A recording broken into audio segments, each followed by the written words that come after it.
तिथे तिथे सभा झालेले आहे आणि म्हणून हा उपराचा निर्णय ज्यांनी दिला, ज्या निर्णय माणसाने दिला, त्याला सांगायचंय कडेकोट बंदोबस्तातून बाहेर ये, लोकांमध्ये उभा नाही या आणि मग सांग शिवसेना कोणाची. मी उभा राहतोय, मी जनतेतून उभा राहतो, आज नाही गेलो आहे.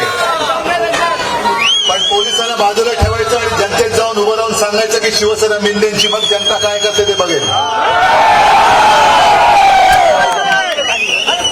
एकूण सगळा लबाडांचा कारभार आजपर्यंत कधी महाराष्ट्रामध्ये नव्हता, तो दुर्दैवाने आपल्याच गद्दारांनी सुरू केला. या गद्दारांना पण काय दिलं नव्हतं, सगळं काही दिलं होतं. योगायोग असा की कालच आपले प्रधानमंत्री नाशिकमध्ये येऊन गेले आणि घराणेशाहीबद्दल बोलले. त्यांना हिंदुत्वाची विचारधारा असलेली ठाकरेंची घराणेशाही नको आहे. त्यावेळेला ज्या हिंदू हृदय सम्राटांनी मोदी गए तो गुजरात गया हे म्हटलं, त्यांची हिंदू घराणेशाही नको आहे.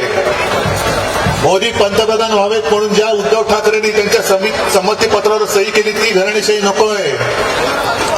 तर पाठीत वार करणारी छत्रपतींच्या भगव्याला कलंक लावणारी गद्दारांची घराणेशाही त्यांना प्यारी आहे. बाता मोठ्या मोठ्या करतात, भ्रष्टाचार निपटून काढणार. आजूबाजूला तुम्ही ज्यांच्यावर 70,000 कोटी घोटाळ्यांचे आरोप केलेले, ते सुद्धा घराणेशाही फोडूनच तुम्ही तुमच्यासोबत घेतलेत ना. अशी जर काही यादी काढली तर भरपूर होईल. कालच पाठीमध्ये ही घराणेशाही यादी भरपूर आहे. पण विशेष म्हणजे ज्यांना तुम्ही सगळ्यांनी, म्हणजे आपण सगळ्यांनी मोठं केलं, ती लोक गेली. पण ज्यांनी मोठं केली ती साधी साधी माणसं आज सुद्धा माझ्या सोबत आहे. हीच माझी खरी ताकद आहे. कुठे मुंडेजी तुम्ही सांगत होता किती पैसे दिले इकडे पाणी योजनेला, माहिती का रे?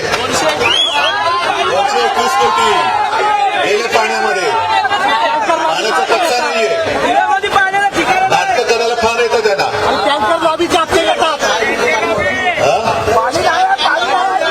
दरवर्षी 10 म्हणजे आता नाही, एकदा पाण्यामध्ये असं बुडवा की पुन्हा डोक्यावर काढता कामा नये. कल्याण लोकसभा मतदारसंघामध्ये शाखाभेटी दिल्या आणि ज्या कोणाला वाटत होतं की आपल्या वाडवडिलांची मालमत्ता आहे, कल्याण लोकसभा माझाच आहे, त्यांना कल्याण लोकसभा काय आहे हे शिवसैनिकांनी आपल्या सोबतच. मला आनंद आहे, राष्ट्रवादीचे सुद्धा स्थानिक नेते आहेत, काँग्रेसचे आहेत, आरपीआयचे आहेत, वंचितचे आहेत, आपचे सुद्धा आहेत. सगळेजण उतरले आणि सगळ्यांचं एकच म्हणणं, एकच निश्चय आहे, जिद्द आहे. जी आज तुफान गर्दी इकडे दिसते, इथं माझी केवळ शाखा भेट आहे. आज नुसतं दिव्यामध्ये दिवा भेट दिली तर एवढा दिवा भडकतो, उद्या निवडणुकीत मशाल पेटल्यावर काय होईल? हा नुसता दिवा आहे, हा दिवा पेटलाय, कळवा त्यांना. काय ठेवला का इकडे? ही स्वाभिमानाची अभिमानाची मशाल आहे, ही मशाल आहे. आणि थापा खूप मारतात. मी मगाशी सुद्धा शाखा भेटीत सांगितलं होतं आणि तेव्हा माझ्या खरंच लक्षात नव्हतं. मी बोलल्यानंतर कोणीतरी सांगितलं की आज दिवांची जयंती आहे, दिवा पाटलांची, बरोबर ना? पण मी मनापासून बोललो होतो, मी काय ठरवून नव्हतं आलो. पण मी सांगितलं काय की आपण आपल्या मंत्रिमंडळात एक निर्णय घेतला. काय घेतला होता? काय? नवीन मुंबई विमानतळाला कोणाचं नाव? दिवा पाटलांचं. खरं म्हणजे या लोकांनी, म्हणजे मिंदेनी वगैरे एक नाटक मध्ये केलं होतं. नंतर माझ्याकडे टाकायला गेले, त्यांना म्हटलं बाळासाहेबांचं नाव देतोय, मग दिवांचं नाव आलं काय? मी म्हटलं नाही, स्थानिक लोकांची जी मागणी आहे ती तिच्या बरोबर मी आहे.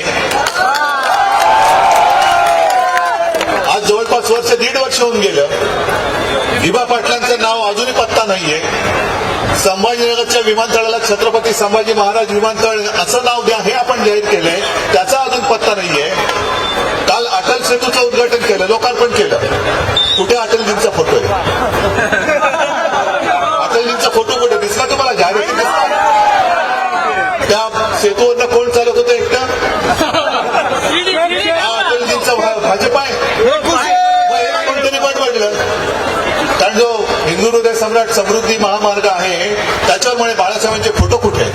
अहो तो तुम्हीच उद्घाटन केले, आम्ही केलं असतं तर आम्ही लावले असते, तुम्हीच केलं ना उद्घाटन. मग तुम्हाला तिकडे तुम्ही बाळासाहेब विसरला, तिकडे अटलजीला विसरला. उद्या हे जनतेचं काय, जनता सुखात आहे दुःखात त्यांना काय पडलेली नाहीये. आज सुद्धा यांना राम भरोसे राहावं लागतंय. जय श्रीराम, आम्ही पण म्हणतोय जय श्रीराम, पण आमचं हिंदुत्व हे त्यांच्यापेक्षा वेगळं आहे. हृदयात राम आमच्या आहे, जरूर आहे तर कोणी काढू शकत नाही, पण हृदयात राम आणि हाताला काम हे आमचं हिंदुत्व आहे. आज जसं त्यांनी मध्य प्रदेशमध्ये जाहीर केलं होतं की आप सब लोग, अमित शहानी जाहीर केलं होतं भाजपा को मतदान करो, आप सबको रामलल्ला का मोफत दर्शन घडेंगे. अरे मोफत दर्शन द्यायला का तुमची प्रॉपर्टी आहे ती सगळ्यांचीच आहे. मला विचारतो तुम्ही आयोजित कधी जाणार? मी तर तुमच्या आधी 2 वेळा जाऊन पण आलो, मुख्यमंत्री होण्याच्या आधी गेलो आणि नंतर सुद्धा गेलो. आणि या वेळेला सुद्धा हा आनंदाचा दिवस आहे. मी टीका नाही करायला आलो. वर्षानुवर्ष जो एक राम मंदिराचा लढा चालला होता, अनेक कारसेवकांनी तिकडे रक्त सांडलेलं आहे, बलिदान दिलेलं आहे, तुरुंगवास भोगलेला आहे. त्या सगळ्यांच्या संघर्षाची ती यशोगाथा आहे आणि तो दिवस हा 22 तारखेला येतोय. मी कपाळकरंट नाहीये, पण त्या राम मंदिरासाठी सुद्धा शिवसेनेचं योगदान आहे. शिवसेना प्रमुखांनी सुद्धा तेव्हा सगळेजण घाबरले होते, बाबरी पडली, कोळी पडली. भाजपवाले म्हणाले आम्ही नाही पडली, हे शिवसेनेचं काम असेल. सगळे घाबरले होते, पण एकटे, म्हणून त्यांना हिंदू सम्राट म्हणतात की एकटे शिवसेना प्रमुख म्हणाले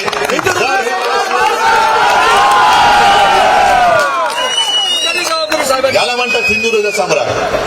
आणि त्याच्यानंतर तुम्हाला माहितीये राम नामाचा जप करत यांनी दिल्ली गाठली. अटलजी पंतप्रधान होते, आपण त्यांच्या सोबत होतो, पण राम मंदिर ते सरकार करू शकलं नाही. मोदीजी बसले पंतप्रधानपदी, पहिले 5 वर्ष आपण त्यांच्या सोबत होतो, नंतर सुद्धा होतो, पण तरी देखील ते राम मंदिराचा कायदा करून राम मंदिर करू शकले नाही. राम मंदिराचा न्याय, त्याचा निकाल हा सर्वोच्च न्यायालयाने दिलेला आहे. म्हणजे कष्ट कोणी घेतले, भोगलं कोणी, सोचलं कोणी आणि श्रेय कोण घेते. आज सुद्धा मी सकाळी निघताना एक पत्रकार परिषद घेतली आणि त्या पत्रकार परिषदेत मी जे 22 तारखेला आपण काळाराम मंदिरात जातोय. काळाराम मंदिर माहिती आहे तुम्हाला? अनेक जणांना माहिती नसेल, नाशिकला आहे, पण त्याला एक वेगळी पार्श्वभूमी आहे. ज्या वेळेला स्पृश्य अस्पृश्य असा लढा होता, माझ्या आजोबाने त्याच्या विरुद्ध लढा दिलेला आहे. बाबासाहेब आंबेडकरांनी सुद्धा त्याच वाईट रूढी परंपरा विरुद्ध लढा दिलेला आहे. आणि तेव्हा बाबासाहेब आंबेडकरांनी, डॉक्टर बाबासाहेब आंबेडकरांनी हा राम आमचा सुद्धा आहे आणि मंदिरात जाण्याचा अधिकार आमचा सुद्धा आहे, आम्हाला तो मिळाला पाहिजे, म्हणून काळाराम मंदिरात सत्याग्रह केला होता. तेच ते काळाराम मंदिर. आणि त्या काळाराम मंदिरात मी जाणार आहे 22 तारखेला. गोदावरीच्या तीरावरती आरती करणार आहे. आज सकाळी मी पत्रकार परिषद घेतली. रीतसर आमंत्रण राष्ट्रपतींना आपण देणार आहोतच, पण आज आपल्या सगळ्यांच्या वतीने मी 22 तारखेला काळाराम मंदिर आणि गोदा तीरावरती आरती करण्यासाठी देशाच्या महामहिम राष्ट्रपतींना आमंत्रित केलेलं आहे. महामहिम राष्ट्रपती याचं कारण स्पष्ट आहे. राम मंदिराचं लोकार्पण होत आहे. यापूर्वी सोमनाथ मंदिराचं झालं होतं आणि सोमनाथ मंदिराची प्राण प्रतिष्ठापना ही तत्कालीन राष्ट्रपती डॉक्टर राजेंद्र प्रसाद यांच्या हस्ते झाली होती. मग जर हा धार्मिक विषय असेल तर शंकराचार्याने बोलवलं पाहिजे. पण राजकीय तुम्ही करणार असाल तर राजकीय करू नका, कारण ती केवळ आणि केवळ प्रभू रामचंद्राची प्राण प्रतिष्ठापना नाही, तर आपल्या देशाच्या अस्मितेची प्राण प्रतिष्ठापना आहे. एक गौरवशाली दिवस आहे आणि त्या दिवशी खरं म्हणजे ती प्राण प्रतिष्ठापना ही राष्ट्रपतींच्या हस्ते व्हायला पाहिजे. एक वेगळा संदेश आपण जगाला दिला असता की आमच्याकडे महिला राष्ट्रपती आहे आणि आम्ही आमच्या जे अस्मितेचे प्रतीक आहे त्या प्रतीकाचं लोकार्पण आम्ही त्या देशाच्या सर्वोच्च पदी बसल्यात महामहिम राष्ट्रपती त्यांच्या हस्ते करतो आहोत. आणि मी आज हेही जाहीर करतो, राष्ट्रपती महोदयांनी यावं अशी आमची मनापासून इच्छा आहे आणि खरंच त्या आल्या तर गाभाऱ्यामध्ये त्या आणि आरतीमध्ये सुद्धा त्यांच्या एकट्याचा फोटो येईल, आमचा कोणाचा फोटो येणार नाही. कळलं ना? मला काय बोलायचं तुमच्या लक्षात आलं असेल, पण फोटोमध्ये एकच माणूस दिसतो. टीव्हीवरती आज दिसला अटल सेतूवरनं तो एक व्यक्ती चालते, एकच व्यक्ती. लोकार्पण केलं तर लोक कुठे आहेत? या टोंग आणि ढोंग आहेत. आज सुद्धा मी इकडे येत असताना माझ्या टीव्हीवरती बातमी आली, उद्धव ठाकरेंचा ताफा आणि मुख्यमंत्र्यांचा ताफा आम्हाला ओव्हरटेक करून तो असा गेला. ठीक आहे, ओव्हरटेक करून जाणार कुठे? आता तुम्हाला वाटते ओव्हरटेक केलेलं आहे, अति घाई माहितीये तुम्हाला ना, त्याच्यामुळे अति घाई ते करतायत, करू द्या. मग म्हटलं गेले कुठे बुवा? तर राम आपल्या त्या कुठल्या कोकणेश्वर मंदिरात गेले आणि साफसफाई करताना फोटो बघा तुम्ही, मुद्दामून ऑनलाईन फोटो आला असेल. चकाचक लादी, चकाचक लादी. अरे लादी स्वच्छ आहे, मंदिराची पवित्र लादी आहे, कशाला तुमच्या पावलाने ती अपवित्र करताय? लादी स्वच्छ आहे आणि तुम्हाला जर का साफसफाईचं काम करण्याचं पाणी असेल तुम्ही कारभार कसला करताय? जसं माझ्यावरती टीका केली जाते, मी घर बसून काम केलं कारण माझ्या यंत्रणेवरती माझा विश्वास होता आणि त्या यंत्रणेनेच आज महाराष्ट्र वाचवलेला आहे, माझं श्रेय नाहीये.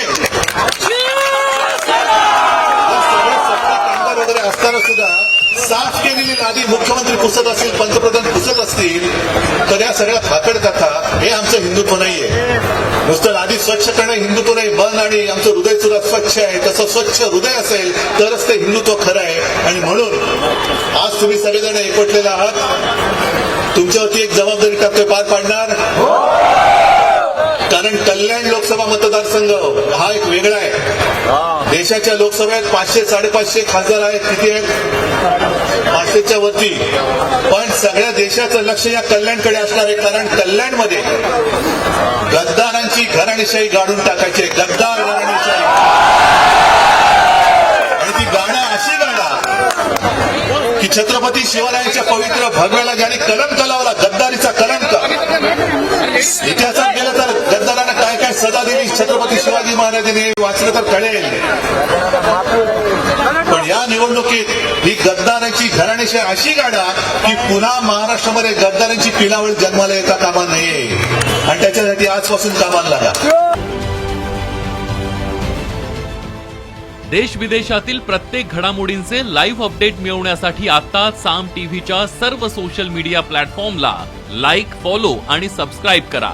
तसंच सर्व नोटिफिकेशनसाठी बेल आयकॉन प्रेस करायला विसरू नका.